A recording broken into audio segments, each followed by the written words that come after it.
गाय की कुर्बानी पर रोक, restricting the slaughter of bulls. And the Calcutta High Court has upheld the ban on cattle slaughter in और कुरान की आयत है बहुत क्लियर कट, अल्लाह ताला फरमाते हैं कि हम तक न तुम्हारा गोश्त पहुंचता है न खून पहुंचता है। और गाय के गोश्त के बारे में 1400 साल पहले कहा गया है कि वो मुजिर है, यानी जहर है। अखरुज़्ज़मान का तर्क था कि बकरी ईद पर बड़े जानवर की कुर्बानी ही गरीब मुसलमानों के लिए एकमात्र व्यवहारिक विकल्प है। बाबर नामा अगर आप पढ़ेंगे, जो बाबर की लाइफ स्टोरी ऑटोबायोग्राफी है, उसमें एक जगह पर, और वो बाबर हिदायत देता है हुमायूं, उसमें एक जगह उसने लिखा है, और मैं इन्वर्टेड कॉमर्स में बोल रहा हूँ, कि वो बेटे इस मुल्क में अगर हुकूमत करनी है तो यहाँ की जो आबादी है उसकी मजहबी रवादारी का ख्याल करना। मतलब यहाँ की जो आबादी है हिंदू, उनकी जो मजहबी बिलीफ है या रवा, जो उनकी थॉट प्रोसेस है, उसका ख्याल रखना। बकरी ईद आने वाली है 27 या 28 मई को, और इस बार ईद के ठीक पहले कलकत्ता हाई कोर्ट से एक ऐसा फैसला आया है जिसने पूरे देश में बहस छेड़ दी है। पश्चिम बंगाल सरकार ने 13 मई को एक नोटिफिकेशन जारी किया West Bengal Animal Slaughter Control Act के तहत। इसमें उन्होंने कहा बैल, बछड़ा, गाय, भैंस, इनकी कुर्बानी से पहले वेट सर्टिफिकेट देना जरूरी है, और ये सर्टिफिकेट सिर्फ उन जानवरों को मिलेगा जो 14 साल से ज्यादा उम्र के हों या जो किसी बीमारी या कमजोरी की वजह से काम नहीं कर पा रहे हैं। यानी व्यवहारिक रूप से गाय और भैंस की कुर्बानी लगभग असंभव हो गई। टीएमसी के एमएलए अखरुज़्ज़मान ने इस नोटिफिकेशन को कोर्ट में चुनौती दी। उनके साथ टीएमसी सांसद महुआ मोइत्रा भी सुनवाई के दौरान कोर्ट में मौजूद दिखी। महुआ मोइत्रा ने कहा कि ये नोटिफिकेशन सिर्फ मुसलमानों को नहीं बल्कि ग्रामीण अर्थव्यवस्था को भी नुकसान पहुंचाएगी, उन लोगों को जिनकी रोजी रोटी पशुपालन और पशु व्यापार पर निर्भर है। अखरुज़्ज़मान का तर्क था कि बकरी ईद पर बड़े जानवर की कुर्बानी ही गरीब मुसलमानों के लिए एकमात्र व्यवहारिक विकल्प है, क्योंकि ईद के मौसम में बकरे और भेड़ की कीमतें इतनी ज्यादा बढ़ जाती है कि वो सिर्फ अमीरों के पहुंच में रह जाते हैं। चीफ जस्टिस सुजॉय पॉल और जस्टिस पार्थसारथी सेन की डिवीजन बेंच ने ये याचिकाएं खारिज कर दी। कोर्ट ने कहा कि ये नोटिफिकेशन 2018 में हाई कोर्ट के ही एक आदेश को लागू करता है, जो अब फाइनल हो चुका है। कोर्ट ने इसे रोकने का कोई आधार नहीं पाया। इससे भी बड़ी बात जो कोर्ट ने कही वो थी कि कोर्ट ने राज्य सरकार को निर्देश दिया कि वो अपने नोटिफिकेशन में ये स्पष्ट रूप से जोड़े, गाय की कुर्बानी इस्लाम में कोई ज़रूरी रिलीजियस ड्यूटी नहीं है। ये सुप्रीम कोर्ट के 1958 के मोहम्मद हनीफ कुरैशी बनाम स्टेट ऑफ बिहार फैसले पर आधारित है। उस ऐतिहासिक फैसले में सुप्रीम कोर्ट ने कहा था कि बकरी ईद पर गाय की कुर्बानी न तो ज़रूरी है, न ही रिलीजियस प्रैक्टिसेस के अनिवार्य हिस्सा है। ये एक ऑप्शनल रिलीजियस प्रैक्टिस आर्टिकल 25 के तहत संरक्षित नहीं होती। यानी कि ये नई बात नहीं है, ये 1958 से चली आ रही कानूनी सिद्धांत है। इस फैसले के बाद सोशल मीडिया पर दो तरह के रिएक्शंस आए। एक वर्ग ने कहा कि ये मुसलमानों की धार्मिक आजादी पर हमला है। दूसरा वर्ग, और ये ध्यान देने वाली बात है, खुद मुस्लिम समाज के अंदर से आ रहा है। अब्दुल खालिक मद्रासी ने पहले ही कहा था कि हम गाय की कुर्बानी के सख्त खिलाफ है। शिया रिलीजियस स्कॉलर और all India Muslim personal law board के उपाध्यक्ष मौलाना कल्बे सादिक ने कहा था कि भारत में बकरी ईद पर गाय काटना उचित नहीं। मुस्लिमों को अपने हिंदू भाइयों की भावना का सम्मान करना चाहिए। यहाँ तक कि आज़ादी के वक्त एक फतवा जारी हुआ था जिसमें भारत में गाय की कुर्बानी से बचने को कहा गया था। गाय की कुर्बानी का सवाल भारत में दशकों से सांप्रदायिक तनाव से जुड़ा है। 1958 में सुप्रीम कोर्ट ने इस पर अपनी राय दी थी। तब से लेकर आज तक हर बकरी ईद पर कहीं ना कहीं ये मुद्दा उठता है, कभी कानूनी लड़ाई के रूप में, कभी सड़कों पर तनाव के रूप में।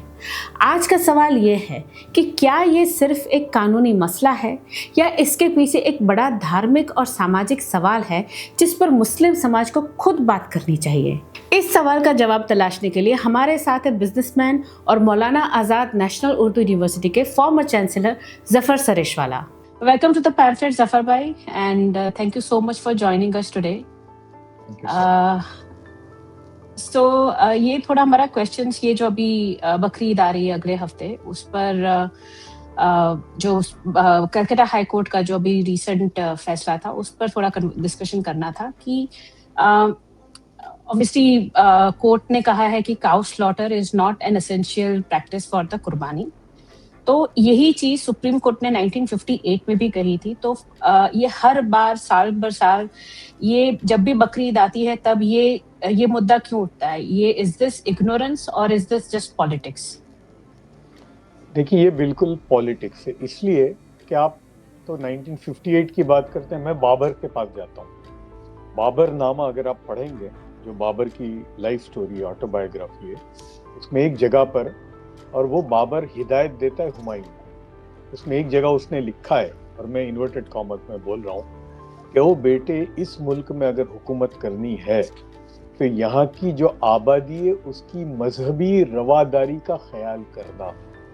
मतलब यहाँ की जो आबादी है हिंदू, उनकी जो मजहबी बिलीफ है या रवा, जो उनकी थॉट प्रोसेस है, उसका ख्याल रखना। और उसमें एक ये थी कि गाय को जो उसकी पूजा या जो भी, गाय एक रेवरेंट चीज थी उनके लिए, तो गाय की कुर्बानी मत करना। इसलिए आप अगर देखेंगे, पूरे मुगल काल में कभी भी गाय की कुर्बानी नहीं थी, इवन औरंगजेब के जमाने में भी नहीं। ये तो अंग्रेज लाए इस मुल्क में, इसलिए कि बीफ का जो खाना ये अंग्रेजों का है।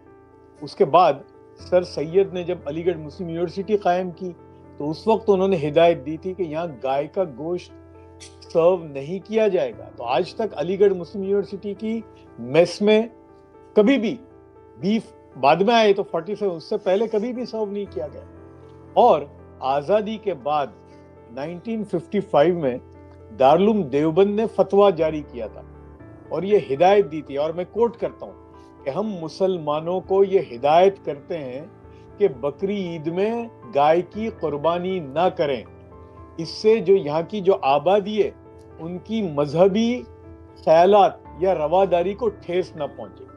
तो ये तो कभी था ही नहीं हमारे लिए, और बिल्कुल ये कोई वर्च्यू नहीं है गाय खाना। यानी ये तो ये है कि भाई खा सकते हो, कुर्बानी में भी ये है कि भाई आप गाय की कुर्बानी करो, ऊंट की कुर्बानी करो, भैंस की करो, बकरे की करो, वो तो जब चॉइस है।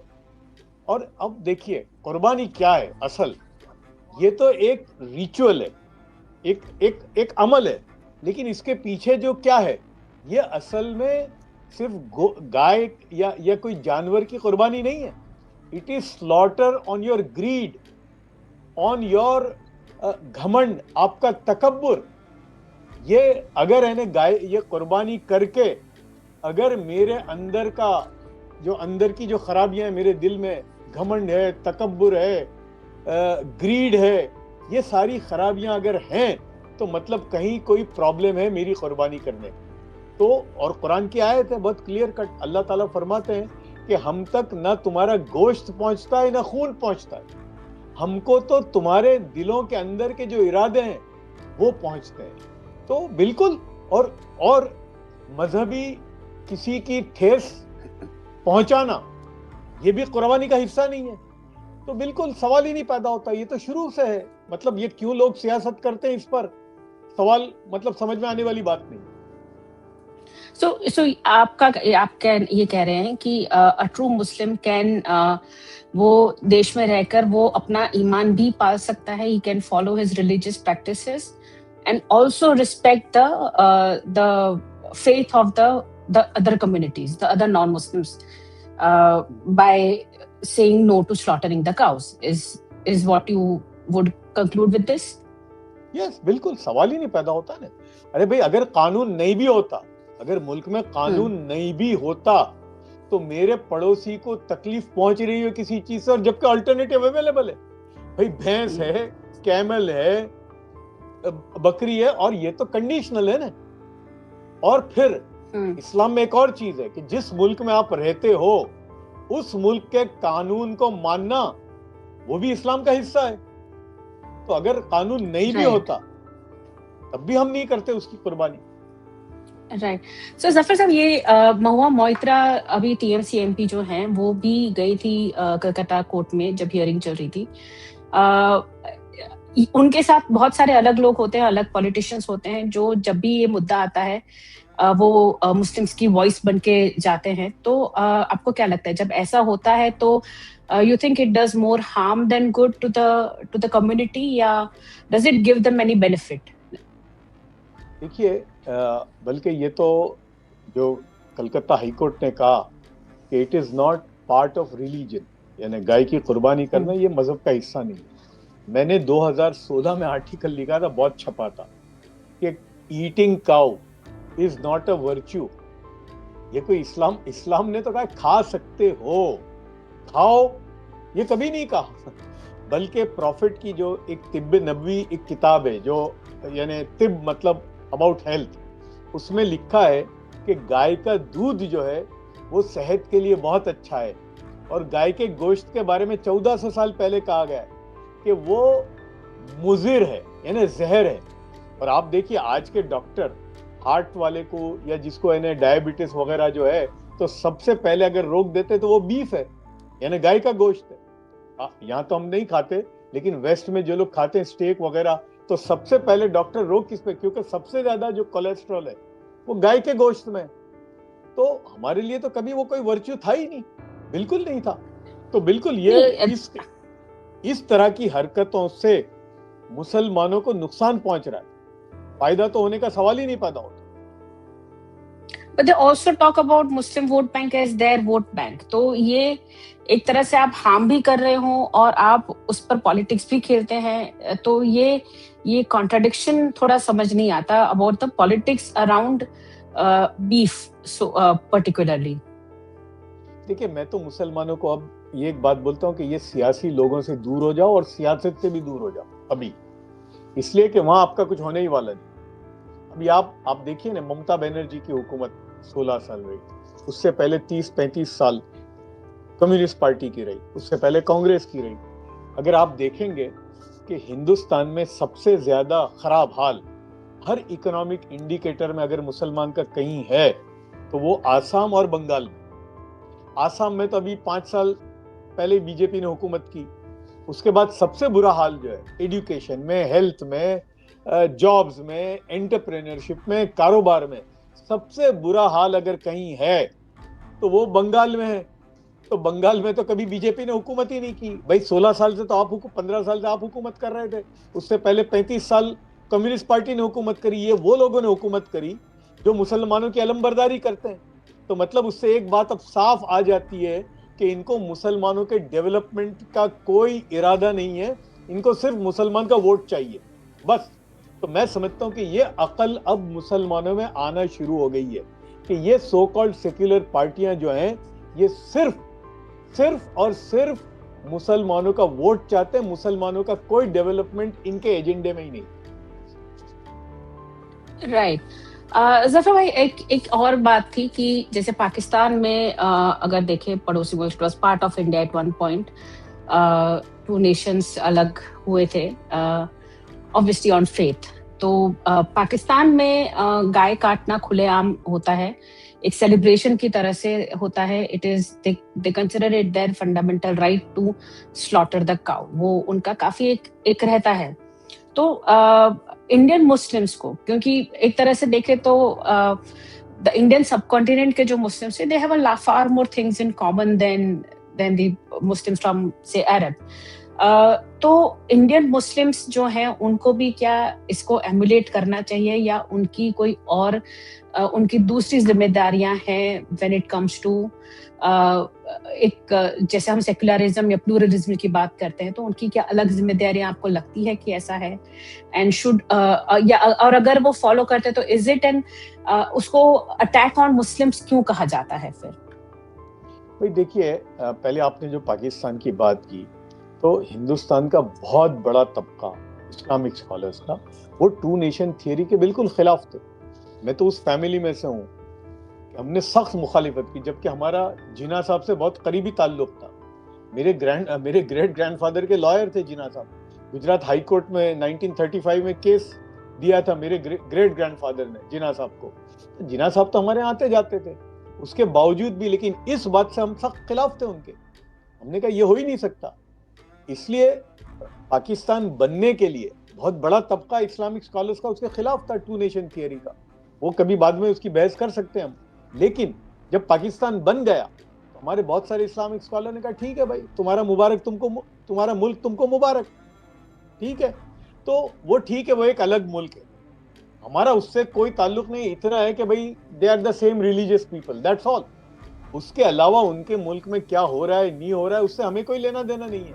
हमें तो हम जिस मुल्क में रह रहे हैं और मेरा जो पड़ोसी है वो क्या, बल्कि मैं तो अगर मेरे साथ हवाई जहाज में अगर कोई वेजिटेरियन है सख्त, अगर मेरे पड़ोस की सीट में बैठा है तो मैं नॉनवेज फूड भी उसके पड़ोस में बैठ के नहीं खाता, इसलिए कि भाई वो बेचारे को नॉनवेज से तकलीफ होगी तो क्या फर्क पड़ता है।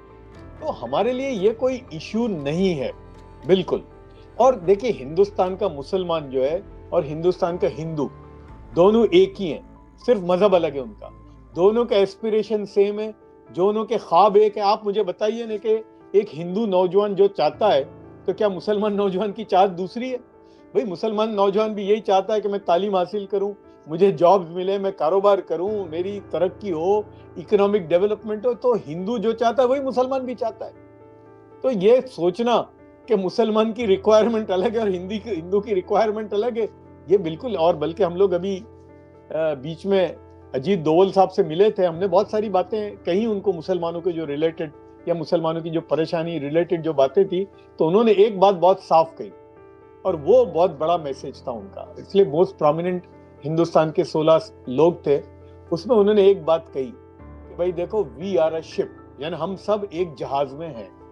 आइदर वी सिंक टुगेदर और वी स्विम टुगेदर, या तो हम सब एक साथ तैर जाएंगे या डूबेंगे। ये तो हो नहीं सकता। उन्होंने कहा कि मुसलमान डूब जाएगा और हिंदू तैर जाएगा। अगर मुसलमान डूबता है तो हिंदू भी डूबेगा। तो मैं ये समझता हूं कि हम एक हैं, सिर्फ हमारा मजहब अलग है, दैट्स इट। उसके अलावा हमारी रिक्वायरमेंट, हमारी जरूरतें, हमारी सोच बिल्कुल यकसा है। Right, okay, one last question before we conclude. ये हर साल मसला आता है काउ स्लॉटर का, आपको क्या लगता है कि आपके हिसाब से इस कंट्रोवर्सी का क्या सोल्यूशन हो सकता है? भाई देखिए, ये अब खत्म हो जाएगा, इसलिए कि इस साल बंगाल में भी अच्छा देखिए, बंगाल इसलिए अलग था, गुजरात वगैरह में तो गाय कटती ही नहीं, एक आध कभी कोई सालों से, मतलब मुझे तो मालूम नहीं है कि कभी गाय कटी भी हो। बंगाल में बहुत सारे मुसलमानों ने इस साल बिल्कुल देव रिफ्रेंड कि भाई क्यों करनी, कोई मैंने कहा ना कि कोई कंपल्शन तो है नहीं, यानी कि गाय की कुर्बानी करो ये तो नहीं है ना, भाई भैंस करो और भी है। तो इसलिए मैं नहीं समझता कि ये अब ज्यादा चलेगा, ये इट विल सेटल डाउन बिल्कुल। ये आगे ये चलेगा नहीं, ये अब ये बस ये इसका एंड है यहाँ पर। Okay. Thank you so much for joining us today, and I'll hope to see you again soon on our channel. Thank you so much. Yeah, my pleasure. Thank you.